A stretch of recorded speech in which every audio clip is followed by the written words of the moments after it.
Bitcoin has been on a wild ride lately. Seemingly every day is bringing new highs. So you've heard a lot about Bitcoin and the world of cryptocurrency, and you've decided that it's a good idea to invest. But you don't know where to make your first purchase. Mining is too expensive for an individual, you don't have a business to start accepting it as payment, and none of your friends want to sell you that Bitcoin that they bought back in 2010. So what do? You should probably check out the exchanges, virtual meeting places for people to buy and sell cryptocurrency at agreed upon prices. While some are a little bit sketchy, others are legitimate because they're insured, have regulations, or are licensed by their respective national governments.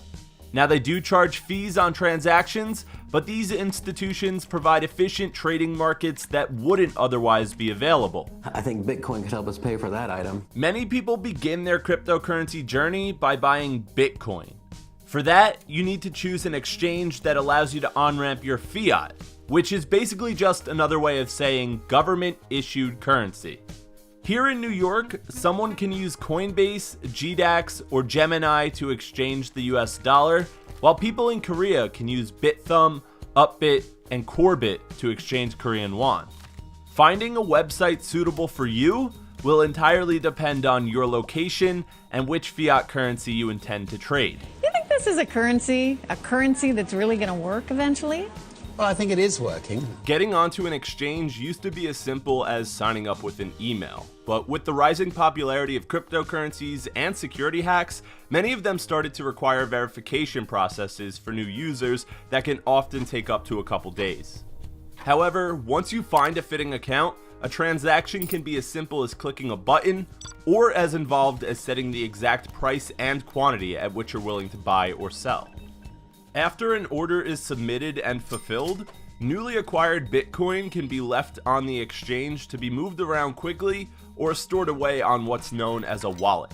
These can come in the form of software, hardware, and even paper, but wallets are especially recommended if owners intend to hold long term because they remove the threat of losing everything in an exchange hack, which are known to occur from time to time. You guys don't just deal in Bitcoin, also Ethereum, Litecoin. As you continue learning about cryptocurrencies, you might become interested in owning some alternative coins, defined as any cryptographic coin or token other than Bitcoin.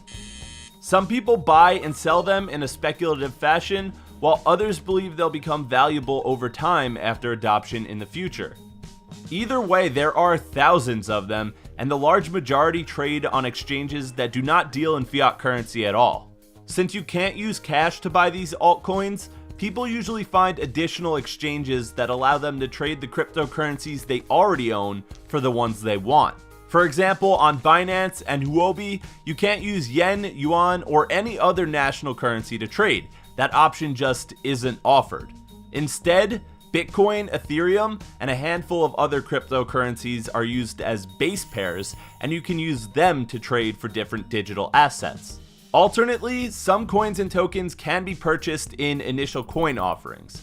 ICOs are listed on exchanges, and they allow early investors to use cryptocurrency to fund new blockchain ventures while receiving the altcoin associated with the project in return. So whether you're looking to buy your first Bitcoin or want to speculate in one of the thousands of other coins currently available, there are exchanges out there to suit your needs.